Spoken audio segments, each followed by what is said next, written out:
హన్మకొండ నగరంలో ఎక్సైజ్ కాలనీలో chain snatching ఘటన కలకలం రేపింది. శుక్రవారం ఉదయం ఓ మహిళ తన ఇంటి ముందు ముగ్గు వేస్తున్న సమయంలో ఈ ఘటన చోటు చేసుకుంది. ఇంటి ముందు ముగ్గు వేస్తూ ఉండగా ఆమె మెడలో ఉన్న బంగారు గొలుసును గుర్తు తెలియని దుండగులు లాక్కెళ్లారు. బాధితురాలు వారిని ఆపే ప్రయత్నం చేయగా దుండగులు వెంటనే బైక్ పై అక్కడి నుంచి పరారయ్యారు. ఈ ఘటనతో కాలనీ ప్రజలు భయాందోళనకు గురయ్యారు. బాధితురాలు సుబేదార్ పోలీస్ స్టేషన్ లో ఫిర్యాదు చేయగా పోలీసులు కేసు నమోదు చేసి దర్యాప్తు ప్రారంభించారు.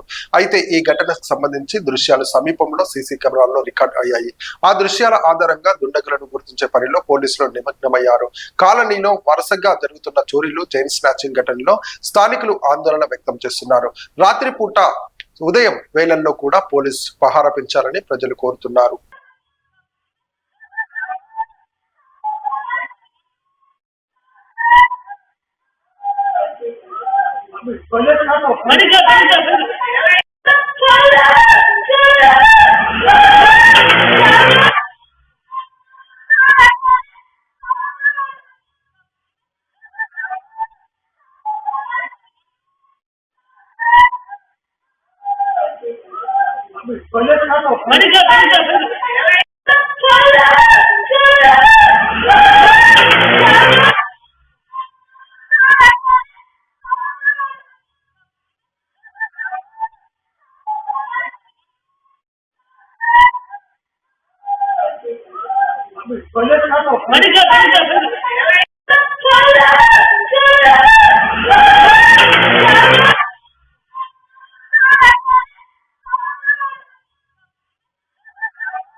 What is